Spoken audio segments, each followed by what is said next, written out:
Catherine Herridge joins us now. It's good to see you, my friend.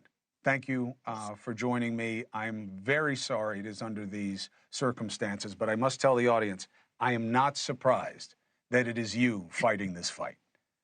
You have always oozed with integrity of what it is to be in a free press. So what do you think happens in your case, and what do you think it means? Well, our team was very grateful that the appeal was heard earlier this week, and we'll wait for a decision from the appellate court. As we said in our court filings, we think that this case that involves the First Amendment and the rights of reporters in the future really merits the highest degree of transparency. Critical evidence, Chris, in our case is still under seal, which means it's not public. So as a result, half of the hearing this week was held in secret behind closed doors. We hope that the appellate court will make all of this evidence available to me, for example, and also to the American people so they can understand the decision they ultimately reach. The best argument I'll muster on this is, well, not all anonymous sources are the same. If it's somebody who is telling you something about the government, okay, that's one thing. But this was really like a person-to-person story, so the protection may not be as vital. What's your thought? I know from working for nearly 4 decades that confidential sources are just vital to investigative journalism. If, Chris, you know this, if you don't have a credible pledge of confidentiality for your sources, then your toolbox as an investigator is empty. No government official, no whistleblower with firsthand knowledge of government corruption or wrongdoing will come forward. And the reason that matters is that if you believe, like I do, that a vibrant media that seeks accountability from those in power, they have to have those tools, then I think we see the cutting off of this free flow of information.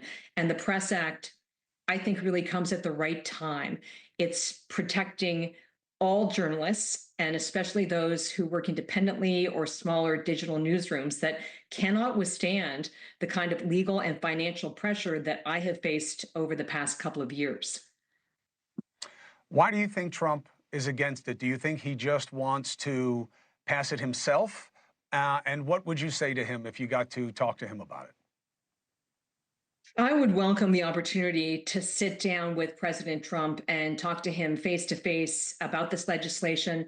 I think he's a fair-minded, open-minded person, and I think he deserves full information about this legislation before he reaches any conclusions. I have advocated very publicly for this legislation because I know that if I didn't have confidential sources and this credible pledge that I would protect their identity, I would never have been able to uncover the defects in the Russia collusion case. And I think that should really matter to President Trump as he thinks about this legislation going forward.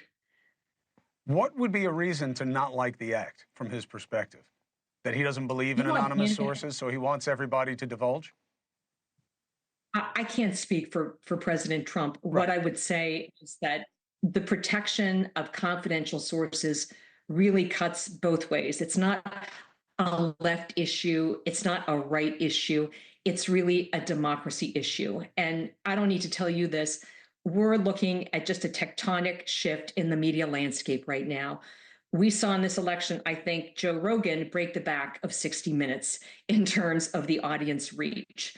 And when you have so many Americans going to independent outlets, going to X, going to Truth Social for their information, this just begs for legislation that's going to offer these protections in the future. It's not a political thing. It's really a democracy thing. Hey, thanks for watching. Go to joinnn.com to find NewsNation on your screen. And don't forget, click the red subscribe button below to get more of NewsNation's fact-driven, unbiased coverage.